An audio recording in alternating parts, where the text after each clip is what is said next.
a country that is known for being a place of diversity, natural wonders, and mystery. And today we talk about the detail of one of the most intriguing mysteries of Costa Rica, a stone sphere. Have you ever thought about how it was found? Who builds this stone? What makes the stone unique, and how much research did till that time? Before going further, you make sure to hit that subscribe button and ring the notification bell so you never miss out our latest updates. Main body.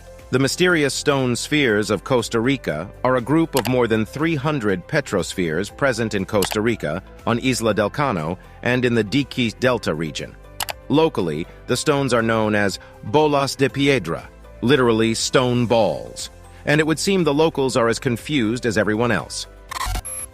Discovery of stone spheres. The spheres were discovered in the 1930s as the United Fruit Company was clearing the jungle for banana plantations. Far away from the Atlantic Ocean, on the western coastline of the country, the United Fruit Company was able to find appropriate land in the Dique Valley.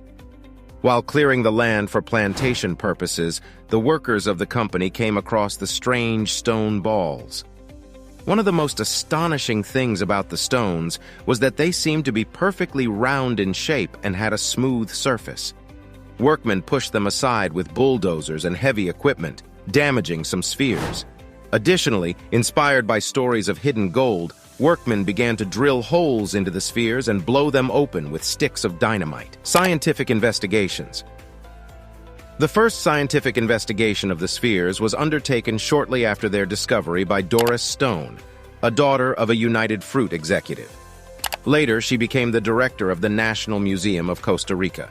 These were published in 1943 in American Antiquity, attracting the attention of Samuel Kirkland Lothrop, an American archaeologist, of the Peabody Museum at Harvard University.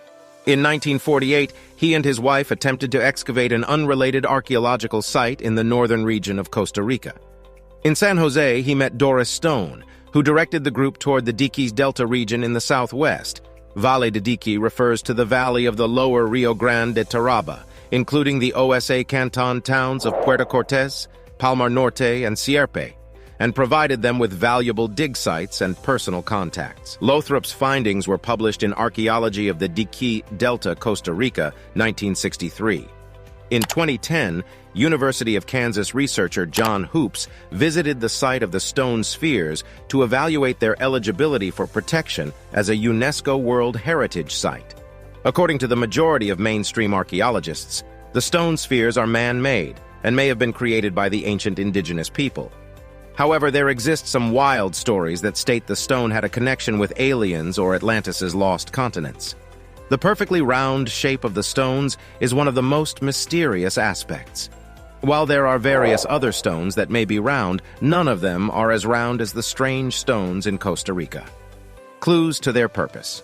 First of all, this is no small group of rocks. This is a group of over 300 man-made spherical stones. 300.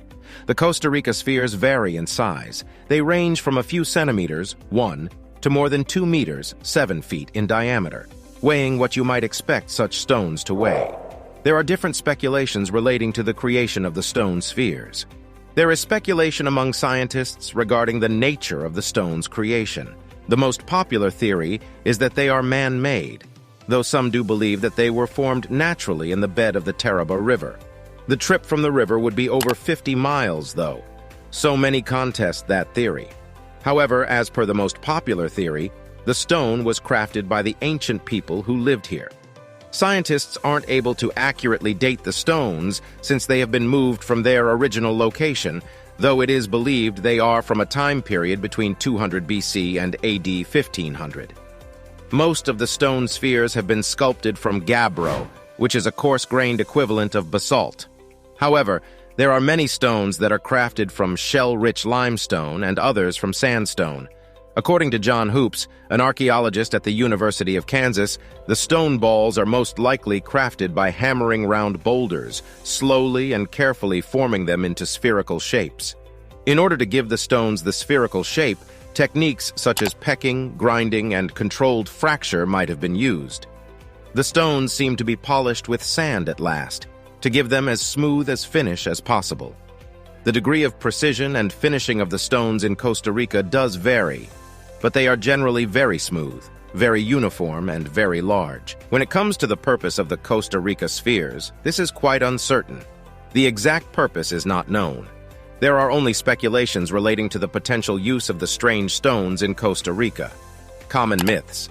Observation and speculation mixed. It is said that the spheres could have represented tribal rank, religious ceremonies or symbols, or even burial plots.